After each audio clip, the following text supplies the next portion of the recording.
Halo guys, apa kabar? Kita berjumpa kembali ya. Jadi ini adalah vlog pertama saya di tahun 2020 ya. Nah, mengapa ya? Memang karena sibuk sekali ya, banyak urusan yang harus saya urus. Tapi yaitu saat ini memang saya lagi antar klien mau survei sebuah pergudangan ya di pergudangan Meko Abadi, Buduran Sidoarjo ya, Meko Abadi 5. Nah, sambil nunggu ya, karena sambil nunggu ya udah saya buat vlog lah karena sudah lama saya tidak buat vlog ya. Jadi ini saya mau berbagi kisah tentang bagaimana sih kita mentransaksi sebuah transaksi properti ya, beberapa pihak yang benar-benar memiliki peran yang amat sangat besar untuk menjadikan transaksi itu bisa berjalan dengan baik ya. Jadi ceritanya saya berapa bulan lalu saya ada sebuah transaksi satu unit apartemen ya di kawasan Surabaya Barat ya. Nah, kemudian yang pemilik itu adalah warga negara Indonesia tetapi tinggal di Australia ya. Pembeli warga negara Indonesia tetapi tinggal di Kalimantan, Pulau Kalimantan ya.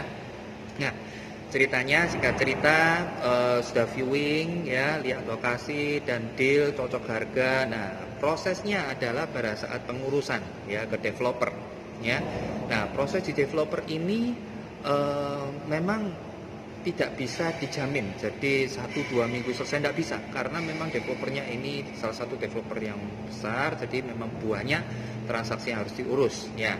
Masalahnya adalah dari pihak pemilik itu hanya bisa di waktu tertentu saja untuk pulang ke Indonesia mentransaksikan transaksi apartemen ini dan kemudian harus kembali ke Australia karena dia ada ikatan kerja.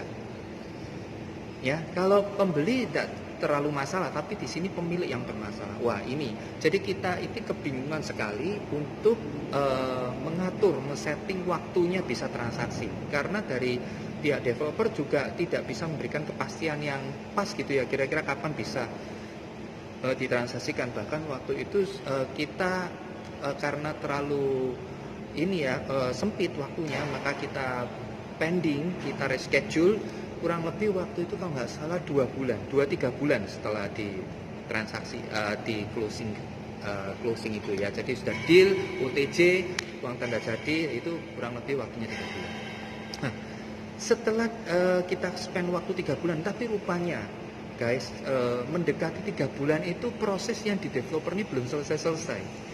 Padahal mesti perlu verifikasi pajak, perlu segala macam ya, pokoknya banyak juga urusannya. Nah, intinya di sini kita harus paksakan untuk transaksi di satu titik, di satu hari ya. Atau waktu itu dari pemilik ke Indonesia ke kota Surabaya ini kurang lebih ada sekitar 3-4 hari lah. Kita hanya bisa di hari-hari itu. Nah, singkat cerita akhirnya saya berusaha ya melobi developer, agak kesulitan waktu itu ya, lobby developer karena apa? Akhirnya sudah bisa, tetapi belum verifikasi pajak. Padahal verifikasi pajak kan juga butuh waktu. Bagaimana itu bisa terjadi? Nah, di sini saya bersyukur karena rekan broker kenalan saya yang untuk mentransaksikan ini, properti ini, jadi dia yang bagian dari pemilik ya, saya kan pembeli. Itu cukup bagus, cukup kooperatif juga dan tipenya juga fighter ya, jadi benar-benar juga bantu ngurus transaksi ini ya. Dan akhirnya ya transaksi ini bisa berjalan dengan beberapa catatan ya. Nah, yang saya ingin ceritakan adalah pada saat kita mengalami masalah seperti ini ya, ada tiga pihak yang membuat transaksi ini bisa terjadi. Yang pertama itu ya pasti broker ya.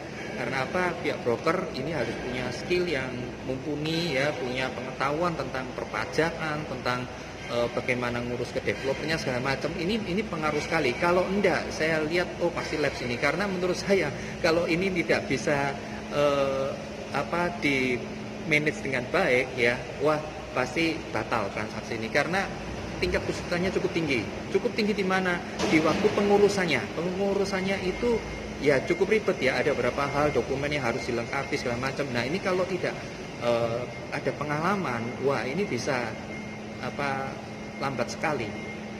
Faktor kedua itu pada saat transaksi, ya saya katakan ya, bisa transaksikan itu dengan beberapa catatan. Karena apa? Ini melibatkan juga perbankan. Jadi orang perbankan juga terlibat karena ini pembiayaannya KPA, ya, kredit kepemilikan apartemen. Ya.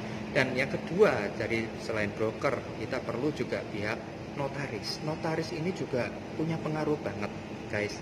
Untung notarisnya ini ada kenalan, maksudnya ya dalam tanda kutip ada kenalan orang dalam lah dari developernya, sehingga membantu untuk mempercepat prosesnya, untuk pengurusannya itu untuk bisa di akte jual belikan, ya.